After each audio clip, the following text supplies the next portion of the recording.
film dibuka dengan para penambang sedang bekerja menambang batu seperti biasanya. Naas, kecelakaan besar terjadi. Tambang itu seketika runtuh dan mengubur banyak sekali pekerja. Seorang pekerja muda bernama Oliver kebetulan sedang istirahat. Ia mengetahui kejadian mengerikan terjadi dan secepat mungkin menuju lokasi kejadian, serta menyelamatkan siapapun yang bisa ia selamatkan. Hanya ada satu pekerja tewas dan yang lainnya hanya luka-luka. Rekan Oliver bernama Ted harus tewas dan ia meninggalkan istrinya seorang diri. Tempat lain di kota itu terlihat gadis muda yang amat cantik bernama Connie sedang datang ke sebuah pesta. Ia melihat pemuda tampan, seorang anggota militer bernama Clifford Chatterley. Tampanan pria itu membuat Connie tertarik, mengobrol, bercerita, dan menari. Hal itu dilakukan mereka berdua layaknya sudah akrab. Cinta pada pandangan pertama ini membawa mereka ke beberapa waktu kemudian, di mana mereka melangsungkan pernikahan dan tentu saling berbagi enak-enak di malam pertama.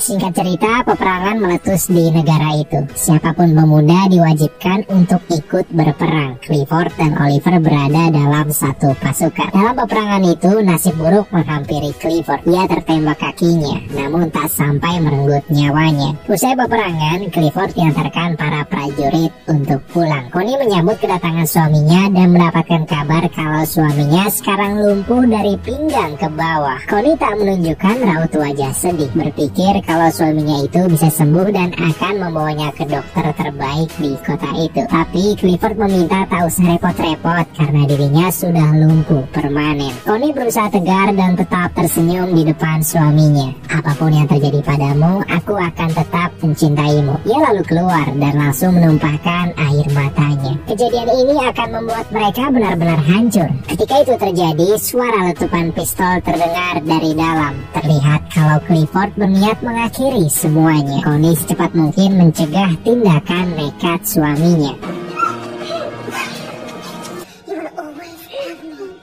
Sementara itu di arena perang berada, terlihat Oliver menulis surat untuk dikirimkan kepada kekasihnya. Surat berisi untayan-untayan romantis ditulisnya dengan sepenuh hati. Tapi suara-suara peperangan yang terdengar amat riuh tiba-tiba hening. Ini berarti perang telah usai. Kini Oliver tak perlu menitipkan salamnya pada sang kekasih memakai surat. Dialah yang akan menyampaikannya sendiri. Ia langsung pergi ke rumah kekasihnya. Namun pemandangan yang pasti akan membuat siapa saja terenyuh. Kekasihnya sudah bersama pria lain. Bahkan kekasihnya tengah mengandung calon anak dari hubungan perselingkuhan itu. Hancur sehancur-hancurnya, sakit sesakit-sakitnya. Oliver berjalan pulang dan harus melepaskan orang yang amat dicintai. Esoknya Oliver berniat mencari pekerjaan dan memutuskan pergi ke rumah Clifford atau komandannya yang ia anggap kaya raya. Di depan Clifford, Oliver menyampaikan bahwa di perang kemarin Clifford adalah komandannya. Karena banyak prajurit, Clifford tak mengingat sosok Oliver. Tapi akhirnya Clifford memberinya pekerjaan sebagai kuli pengurus hewan-hewan di rumahnya. Setelah resmi dipekerjakan, Clifford mengajak istrinya dan memperkenalkan sosok Oliver sebagai kuli pengurus hewan. Dia juga memberitahu ketika perang kemarin Oliver adalah prajurit bawahannya.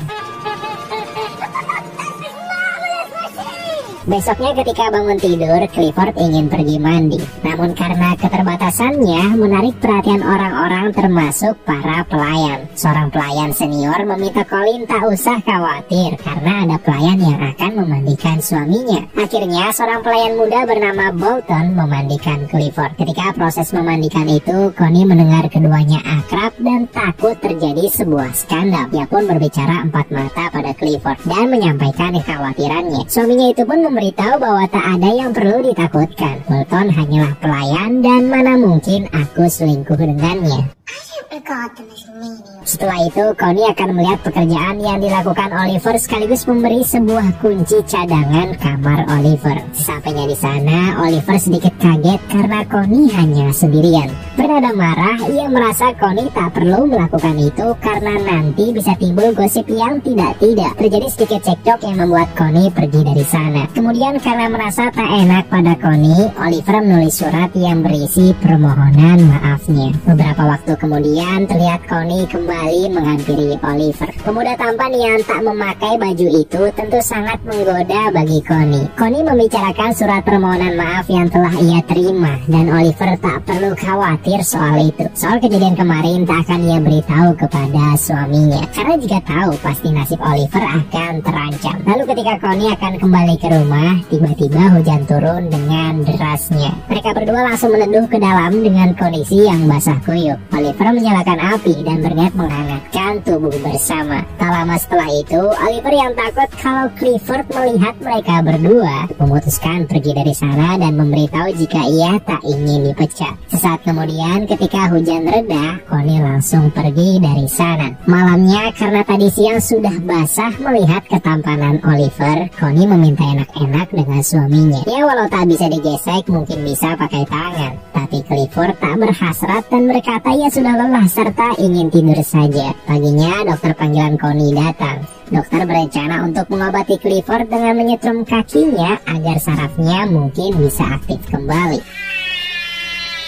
Setelah beberapa jam pengobatan tak juga membuahkan hasil, Connie meminta menyudahinya saja. Sorenya, istri yang kesepian ini kembali menemui Oliver. Terlihat kalau Oliver sedang sibuk membuat kandang ayam. Connie menghampirinya dan meminta untuk memegang seekor itik. Melihat itik yang tidak memberontak, Oliver berkata mungkin itik itu menganggap Connie adalah induknya. Seketika Connie menangis karena teringat sosok ibunya. Oliver menenangkannya sambil memeluknya. Semakin hangat, semakin mesra. Keduanya masuk ke dalam, berciuman, menggelar kain, dan saling beradu gesek di atas kain itu.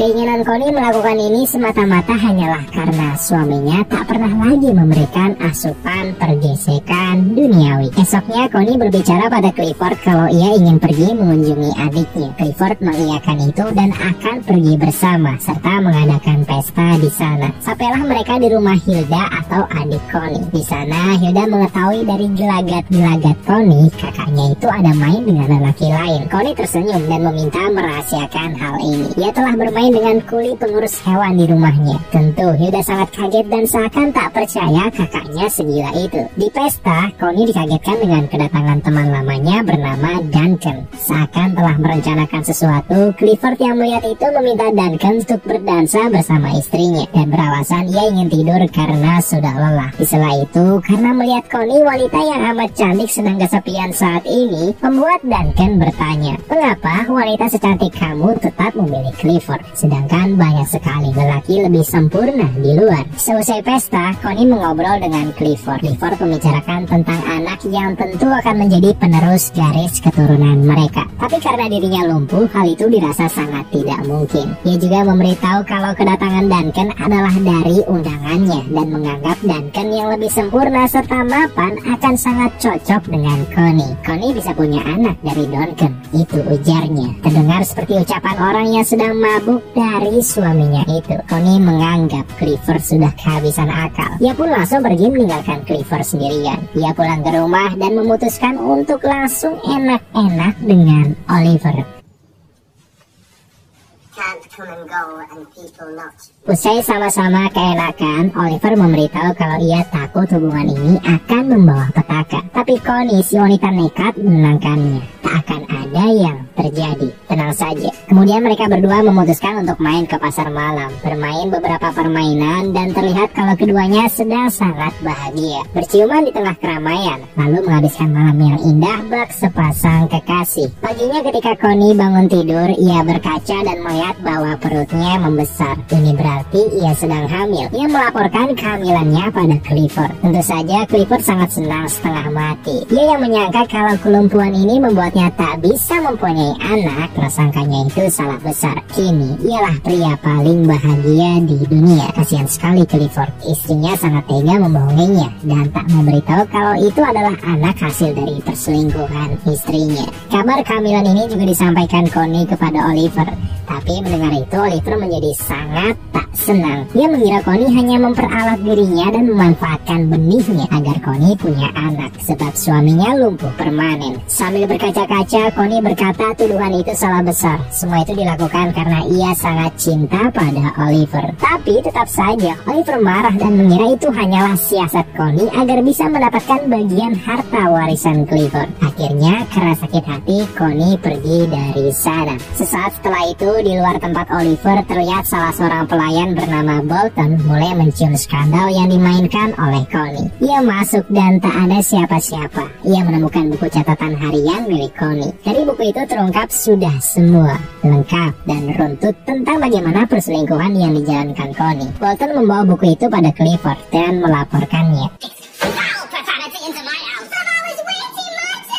Clifford berbicara pada Connie dan melarang keras baginya untuk bertemu dengan Oliver. Lalu Connie yang tahu perselingkuhannya bocor karena Bolton menemuinya dan menanyakan mengapa ia bisa tahu. Bolton menunjukkan buku harian milik Connie. Di sanalah Connie memberitahu ia sangat cinta Oliver tulus dari hati. Wanita itu pun langsung berlari untuk menemui Oliver sebelum lelaki itu benar-benar pergi. Connie menyampaikan rasa cintanya yang murni dan tanpa rekayasa sedikit pun.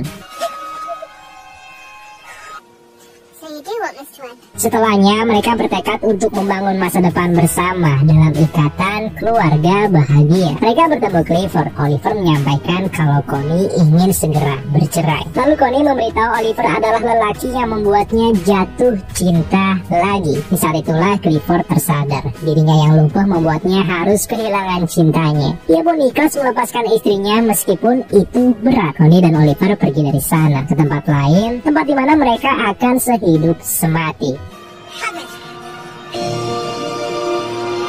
Kisah asmara Connie memberikan gambar kepada kita kalau seseorang bisa benar-benar pergi ketika kita tak mampu lagi memenuhi keinginan biologisnya. Meski di awal sudah saling berjanji untuk sehidup semati, tapi apalah daya, itu hanyalah kata-kata belaka. Perlahan cinta memudar karena jarang bermanja, dan hadirnya sosok lain telah mengisi ruang kosong itu. Tumbuhnya kembali cinta membuat Connie meninggalkan cinta pertamanya. Terima kasih sudah menonton video ini. Jangan lupa klik like, comment, subscribe, dan share video ini. Sampai jumpa di video berikutnya.